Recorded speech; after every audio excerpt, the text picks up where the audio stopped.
اور ناظرین اس کے علاوہ آغا خان کے بسوں پر آج ہی کے روز 13 برس پہلے حملہ ہوا تھا،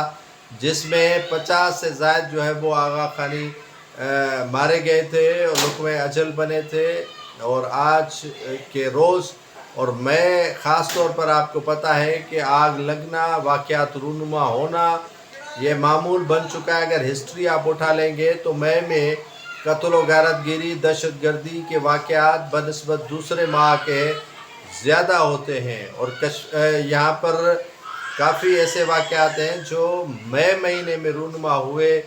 ہیں، اور مئی مہینے کا ہی جو ہے وہ ٹارگیٹ ہوتا ہے، اور مئی کے مہینے میں کافی واقعات ہوتے ہیں رونما۔ اس کے علاوہ جو ہے وہ موجودہ حکومت نے بھارت کے ساتھ جو ہے وہ ٹریڈنگ شروع کر دی ہے، جس سے پیاز ہو، آلو ہو، ٹماٹر ہو، دیگر جو اشیاء خورد و نوش ہے ان کی قیمتوں میں بڑی کمی نظر آ رہی ہے، اور حکومت نے فیصلہ کیا ہے کہ پیٹرولیم مصنوعات کی قیمتوں میں بھی کمی آج لائی جائے گی، لیکن وہ کہنا قبل از وقت ہوگا۔ اور اس کے علاوہ جو ہے وہ گندم کا جو اسکینڈل تھا $1.5 ارب کا، اس کی تحقیقات تاحال نہ ہو سکی ہے۔ حکومت نے جو 9 مئی کا واقعہ تھا اس میں رپورٹ مرتب کر دی ہے، جس میں پی ٹی آئی کے ذمہ داروں کو قرار دیا ہے ذمہ کہ وہی ذمہ دار ہیں، انہوں نے کروایا ہے۔ 9 مئی کے واقعات ان کے سپرد تھے اور انہوں نے جان بوجھ کر ان واقعات میں جو ہے وہ کروائے، اور اس سے جناح ہاؤس پر حملہ ہوا۔ ان کے علاوہ دیگر جو ہمارے ادارے تھے ان کو ٹارگیٹ کیا گیا۔ یہ ان کو بالکل ہی آج رپورٹ میں بتایا گیا ہے کہ یہ ان میں پی ٹی آئی کے مقامی رہنما جو لاہور سے جن کا تعلق تھا، پنجاب سے تعلق تھا، وہ انوالو تھے۔ یہ رپورٹ آج حکومت نے دے دی ہے۔ گندم اسکینڈل کی رپورٹ میں انوار الحق کاکڑ سمیت دیگر جو ملوث ہیں ان کے خلاف تاحال کوئی کارروائی نہ ہو سکی ہے، اور اس رپورٹ کا بھی انتظار ہے۔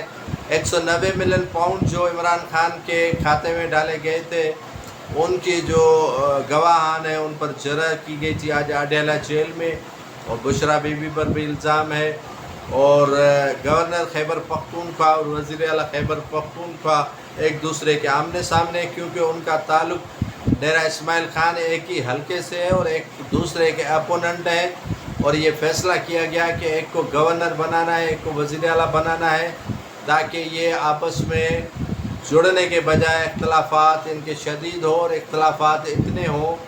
کہ ایک دوسرے کو کہیں کا بھی نہ چھوڑیں۔ فیصل کریم کنڈی نے کہا کہ وزیر اعلیٰ علی امین گنڈا پور کو تھپڑے ماریں گے اور گھسیٹیں گے، اور آئیں گورنر ہاؤس میں وہ ہمیں نکال کے دیکھیں، یہ ریہرسل کر کے دیکھیں۔ پیپلز پارٹی بھی کہہ رہی ہے کہ وزیر اعلیٰ کے ساتھ ان کا تنازع چلتا رہے، اور وزیر اعلیٰ نے بھی یہ الزام عائد کیا ہے کہ فارم 47 کی پیداوار حکومت جو ہے وہ اپنی اوقات میں رہے، اور فیول بند کر دوں گا۔ تو پیپلز پارٹی کا کہنا ہے کہ وزیر اعلیٰ پہلے پشاور کے ڈپٹی کمشنر کو تو تبدیل کرے، پھر جو ہے وہ آ کر ہمارے فیول بند کرنے کی دھمکی دے، اور ٹیکسز کے معاملات کو بعد میں دیکھے۔ تو یہ صورتحال ہے، ایک دوسرے کے آمنے سامنے آ چکے ہیں وزیر اعلیٰ خیبر پختونخوا اور گورنر خیبر پختونخوا فیصل کریم کنڈی، علی امین گنڈا پور ایک دوسرے کو بالکل ہی جو ہے وہ اتنے الفاظ بول رہے ہیں، اتنے الفاظ نکال رہے ہیں۔ پہلے گورنر نے کہا تھا کہ وفاق اور صوبے کے درمیان وہ پل کا کردار ادا کریں گے، جس پر بڑی تنقید کا نشانہ بنایا تھا اسے جو ہے وہ وزیر اعلیٰ خیبر پختونخوا نے، جس کے بعد انہوں نے اپنے آبائی حلقے، اپنے آبائی علاقے ڈیرہ اسماعیل خان میں خطاب میں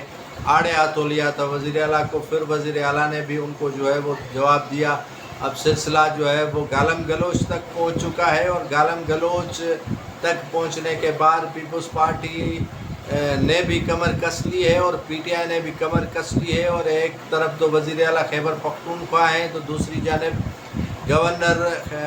خیبر پختونخوا ہیں۔ اب دیکھنا یہ ہے کہ وہاں پر صورتحال کیا بنتی ہے، کیا صورتحال ہوتی ہے،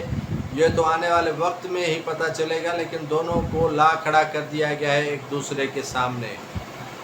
کشمیر کی صورتحال میں نے ذکر کیا کہ وہاں پر گمبھیر صورتحال بن چکی ہے۔ آصف علی